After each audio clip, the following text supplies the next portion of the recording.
Jesus e sua missão. É aí que muitos se confundem sobre Jesus. Muita gente absorveu os princípios da vida de Cristo distorcidamente por causa das ideias da própria Bíblia, onde os apóstolos fizeram uma interpretação totalmente equivocada acerca do Mestre e o transformaram em Deus, em Salvador do mundo. É típico dos homens fazerem isso.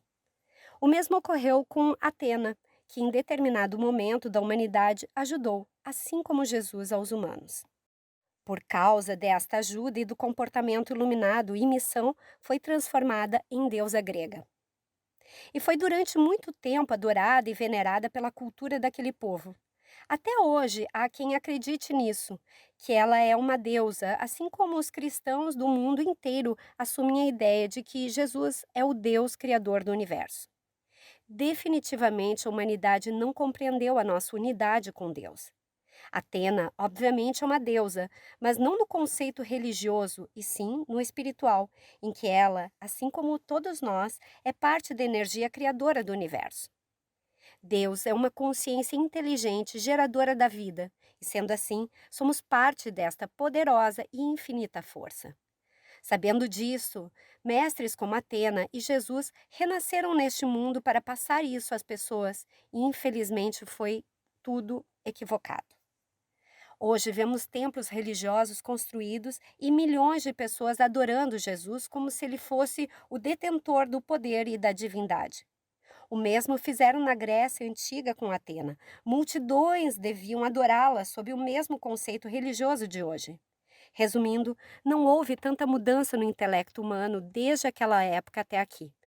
E como nós das Américas fomos colonizados pela cultura cristã, aprendemos as mesmas coisas. Se fôssemos colonizados pela cultura grega, haveria outros ocupando o lugar de Jesus, como Atena, Poseidon, Ares, Apolo e outros que compõem a cultura daquele povo. Engraçado é que no próprio livro bíblico, onde é relatada a história e ensinamentos de Jesus, é dito por ele mesmo que nós somos deuses. Leia depois no Evangelho de João, capítulo 10, versículo 34. Mas mesmo assim, o povo ainda confunde tudo. Além disso, o Mestre nos garantiu que se tivéssemos fé, poderíamos fazer as mesmas obras que ele fez, além de outras ainda maiores. Foi ele quem disse isso. Então, se todos nós podemos o mesmo que ele, e isso foi dito de forma bem clara, como pessoas podem adorá-lo como se Jesus fosse o único que possuísse poder? Ignorância, claro. Ela fecha nossos olhos para ver a verdade. Até porque a verdade é uma frequência de vibração bem diferente da ignorância. São ondas incompatíveis. Para o indivíduo conhecer a verdade, é necessário que ele seja quebrantado, que é um estado passivo a isso. Mas para esse estado vir, é preciso quebrar toda a barreira do ego que defende ideias erradas. E ninguém cede por simples humildade. Então, esse indivíduo terá de experimentar uma a decepção em relação a tudo o que acreditou. Terá que viver frustrações, as coisas terão que dar errado para um dia lá na frente ele questionar a si mesmo: onde estou me equivocando? Como é o certo? Aí o caminho do aprendizado começa. Por isso que a humanidade, mesmo lendo, não entende, porque está afundada na ignorância. A iluminação nunca foi e jamais será um processo coletivo. Ela é apenas individual, porque a lucidez brota dos resultados das próprias experiências. É necessário atravessar esses momentos para compreender a verdade. Jesus atravessou todos eles.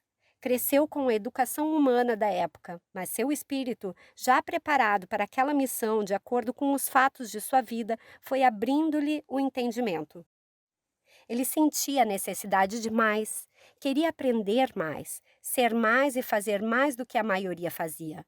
Foi esse convocar que o deu tanto, porque a graça de Deus está disponível a todos.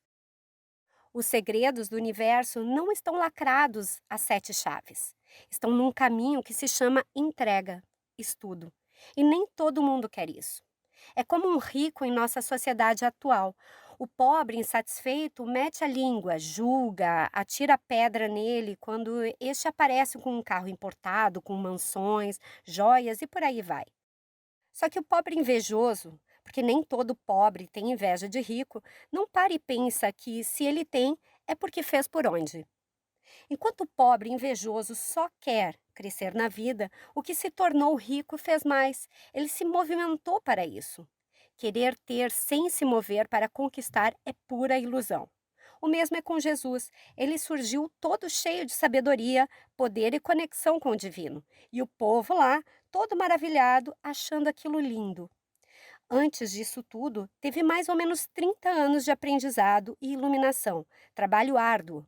Nada foi dado a Jesus de graça e tampouco será dado a nós. As coisas vêm por mérito. A grandeza de Jesus foi conquistada por ele, e se você quer ser assim, empenhe-se, aprenda, trabalhe muito e um dia terá e será como ele foi. Isso você pode crer. Quem se empenha por algo com motivação e boa vontade consegue alcançá-lo. A divindade de Jesus é consequência de estudo e evolução. Ele não se negou ao crescimento, não ficou segurando-se com as velhas desculpas e crenças erradas. Deixou-se ir, abandonou o ego, foi mais forte que seus medos, que suas limitações e acreditou em si mesmo enormemente. A chave para fazer o que Jesus fez é acreditar em si mesmo. Ele reforçava isso sempre: eu sou a luz do mundo, eu sou o pão do céu, eu sou o caminho, a verdade e a vida. Eu sou um com o Pai, eu sou a videira verdadeira, eu sou o Mestre e Senhor, eu sou a ressurreição e a vida. Olha quantos eu sou Jesus usou sobre si mesmo. E vem cá, quais são os que você mesmo usa? Eu sou burro, eu sou gordo, eu sou feio, eu sou muito pequeno e limitado, eu sou cheio de defeitos, eu sou pobre, eu sou ignorante, eu sou nada. O que mais se fala por aí? Ou eu sou pecador, imperfeito e falho. É complicado haver crescimento assim. O mestre não dizia isso dele mesmo. Não perdia tempo avaliando suas limitações. Antes, usou todas elas para evidenciar ainda mais sua luz interior. Jesus fez da própria vida uma rica oportunidade de crescimento. Você acha que ele nunca teve conflitos? Claro que sim. Deve ter havido aquele momento, principalmente na adolescência, em que ele se via e não gostava da aparência. Coisa que acontece quando a gente é jovem, só que infelizmente não saímos disso ao abandonarmos essa fase e seguimos décadas à frente com o mesmo problema, a dificuldade de nos aceitar. Conflitos de adolescentes a gente leva para a terceira idade se bobear. Aí suponhamos que ele se observou no reflexo da água. Não sei se tinha espelhos na casa dele, em determinado momento, mas não gostou muito do que enxergou. Isso acontece com a gente. Só que ele, que desejava ser o reflexo da perfeição, ao invés de cair em cima de si mesmo, como fazemos hoje, deve ter virado e dito: eu sou perfeito como sou porque o Pai vive em mim.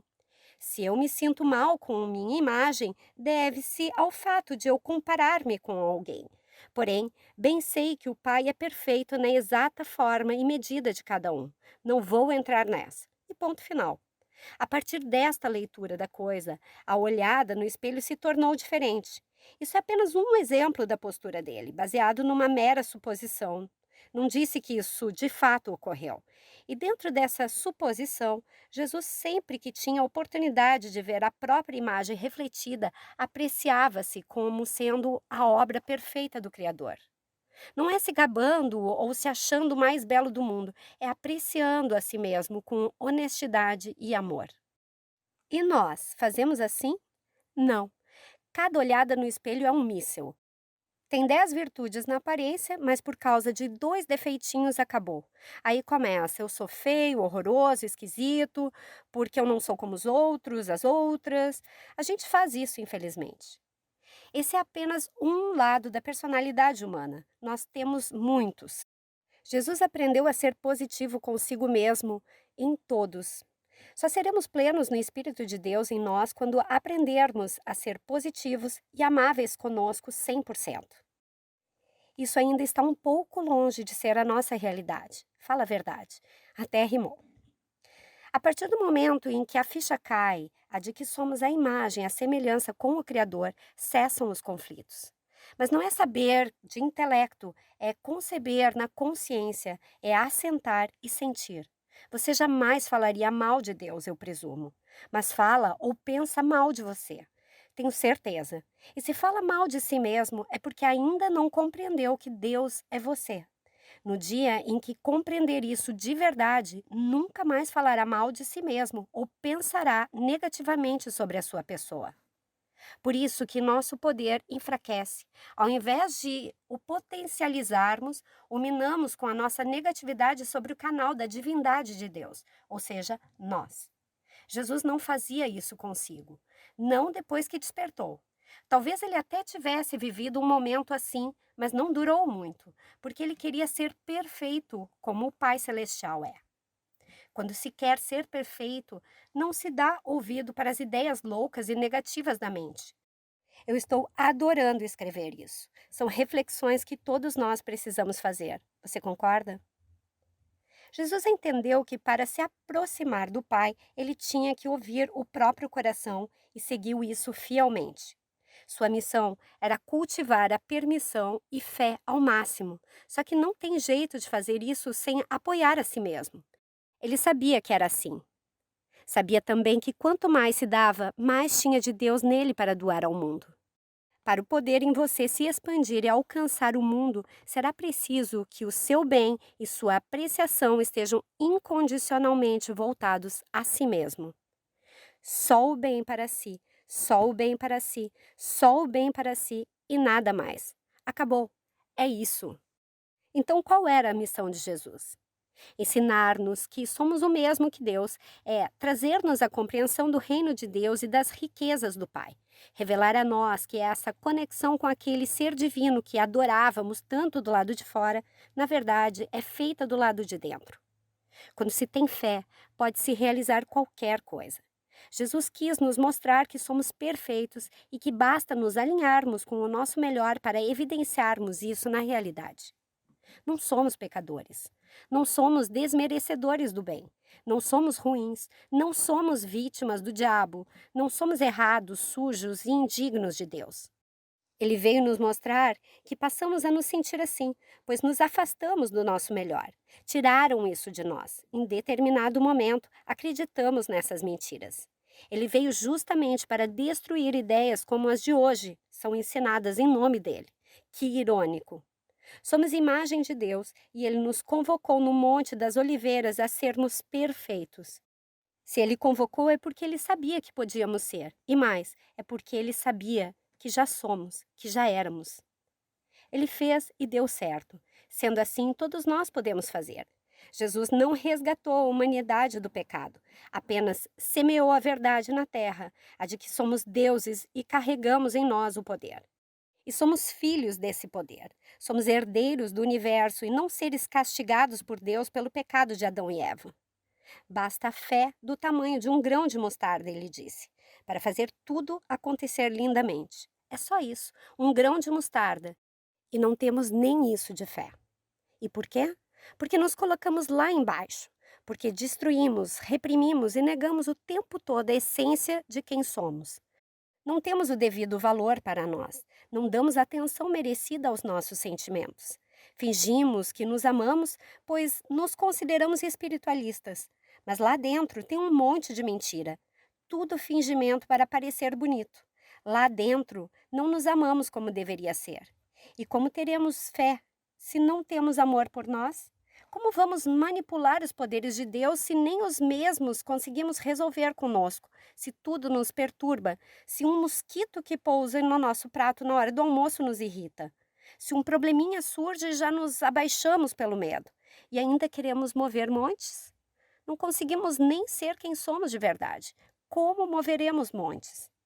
Na realidade, nem espiritualistas somos. Precisamos é fazer como Jesus disse certa vez: chegar diante do altar de Deus, que é o nosso altar interior, nossa consciência, bater no peito e confessar: Deus, sou falho, tenha misericórdia de mim.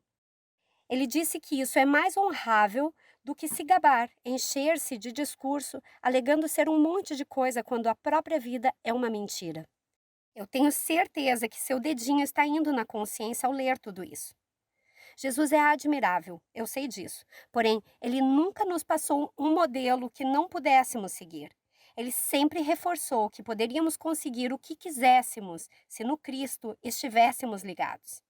E estar em união com Cristo é abraçar-se na própria divindade, reconhecendo, assumindo e vivendo-a plena e honestamente. Quanto mais dele falamos e aprendemos, mais nosso coração o aprecia, porque sem dúvida, Jesus é a pura excelência divina encarnada, ou melhor, ele se fez porque ele creu. O mesmo podemos fazer se realmente estivermos dispostos. Nem digo se quisermos, porque todo mundo quer. Digo se estivermos dispostos, porque existe um preço a ser pago que quase ninguém quer pagar, infelizmente.